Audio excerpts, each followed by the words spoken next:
And Granddaddy Simpson was dead. dead then. Yeah, he died. My mother was born in 1901, and I know he died 8 or 10 years afterwards. And she had to quit school and go to, she went to work in a woolen factory. You know, what kind of factory? Woolen. Woolen, okay. And she, there were mostly German girls there. She could sing German songs, but she didn't know what they meant. You know, they used to sing while they worked. And well, that whole wasn't there a lot of German influence? In the whole Ypsilanti and Ann Arbor were settled by German people. And how much German is it? Some English and some German in your family? What's there's my two Anna Eva and Anna Alma married German men, and although my mother was married in the Methodist Church, everybody growing up there went to the German Lutheran Church. Right. And so that's where I went. And they had German language sermons and everything until World War II. And they would still, if somebody was sick, they would give the last rites or whatever. Not the last rites, the the Lord's Supper too. Go out and get them in German, you know. Did you hear worship in German when you were growing up? No, but we used to, from the seminary that Reverend Finker went to, there were all these men, and they sang beautifully in German. And they would come to our church and have gatherings, you know, with them. And we would always serve, you know, as teenagers. And we would hear this beautiful singing. We would also set up a little sales thing in the hall for cigars and cigarettes and mints. At the church? Yeah. So one day, one of my friends bought a cigar, and we went down by the river and smoked it. I guess I must have been 13, 14. But the singing was beautiful. You know, I didn't understand what they were saying, but it was beautiful. And I sang in the choir there from the time I was 8 until I was 20. First in the junior choir, and then in the intermediate, and then in the adult choir. And Reverend Finker's daughter played the organ. Luther, his son, directed the choir, and Ted Finker sang tenor. So it was quite a family organization. Right. Reverend Finker never spoke. He yelled from the pulpit. He did. And Betty played the organ loud. So it was nice.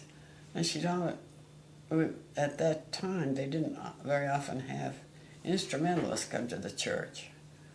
But for Palm Sunday, she would always have a trumpeter come to play, and one of the boys in the church played trumpet, and he played beautifully, and we would sing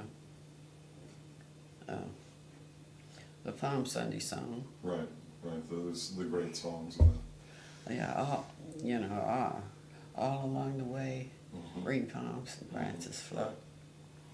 Now, did you play an instrument back in those days? No. You didn't play piano or anything No. like that?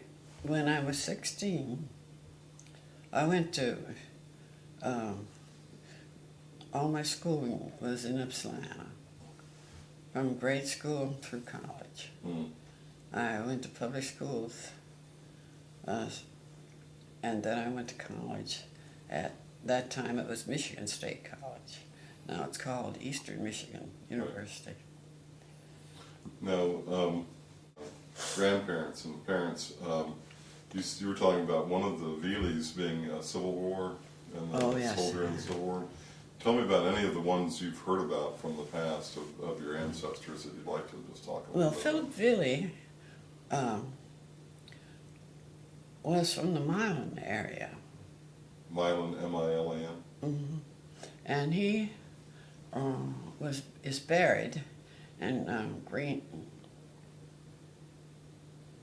Township. He's buried in the Methodist Church Cemetery outside of Milan. I can't think of the name of that little place. Called by the township. That he had fought in the war? Yeah, his first wife, my grandmother's mother, is buried in Azalea. Azalea, okay. We can't, there's no stone, so I don't know. Mm-hmm. But there is a stone for him Mm-hmm. right near the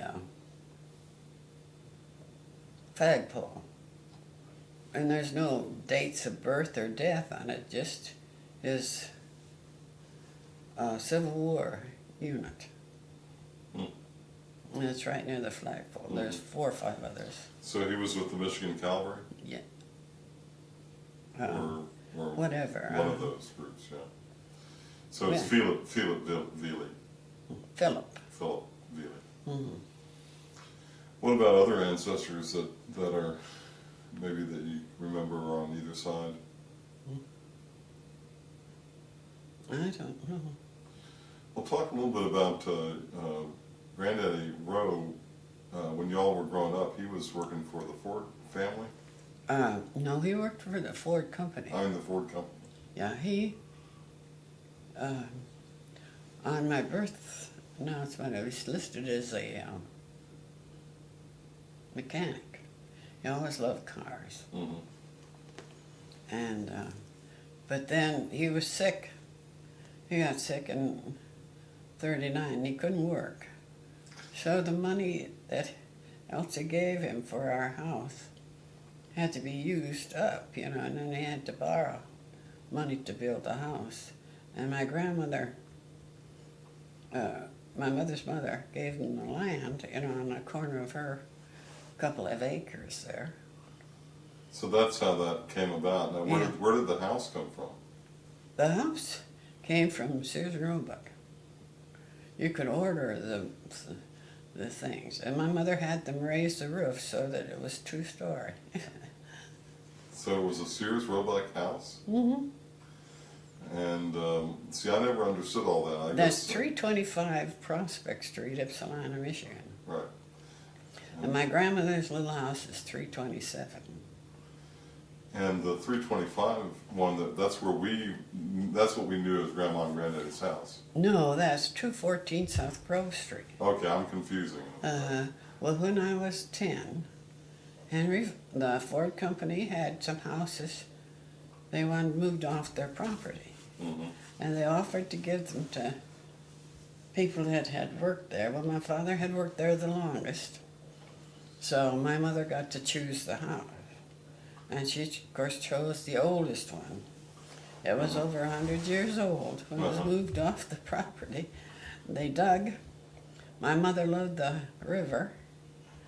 And so they bought this place by the river.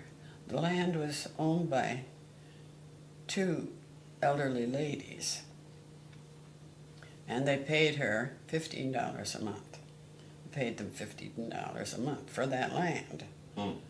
And then they dug this big hole, and they had the big basement put in, and then the house was moved over. Mm. The city wouldn't let them move it over Michigan Avenue.